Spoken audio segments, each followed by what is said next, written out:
তুমি আমার সঙ্গে যাবে, চলো এসো। না, আমাকে ছোবে না। Shut up, shut up. আর একটা কথা বলবে না তুমি। আমি কাকে ছোবো আর কাকে ছোবো না, that is my decision, I will decide that. পিসে মশাই বলে, কখন পাওয়া গেল কিষাণু?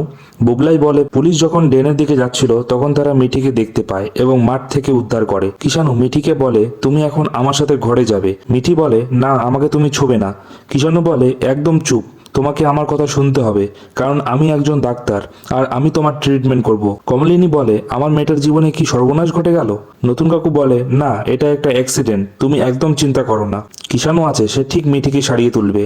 কমলিনী বলে, আমার হাত পা কাঁপছে, অসুস্থ বোধ হচ্ছে। নতুন কাকু বলে, তোমার এখন শক্ত হতে হবে, নইলে মিঠি কি করবে? পিসেমশাই বলে, মিঠি তো এখন ফিরে এসেছে, এত চিন্তার তো কিছু নেই। ছোটদা বলে, মা তুমি আমার সঙ্গে ঘরে চলো, আমরা সবাই মিলে মিঠিকে ঠিক করে দেব। নতুন কাকু বলে, কারো সহানুভূতির দরকার নেই মিঠির, কিষাণু আছে, ও ঠিক মিঠিকে ঠিক করে শক্তভাবে দাঁড়াতে সাহায্য করবে। চিরসখা সিরিয়ালের পরবর্তী পর্বটি দেখতে হলে চ্যানেলটিকে অবশ্যই লাইক এবং সাবস্ক্রাইব করুন।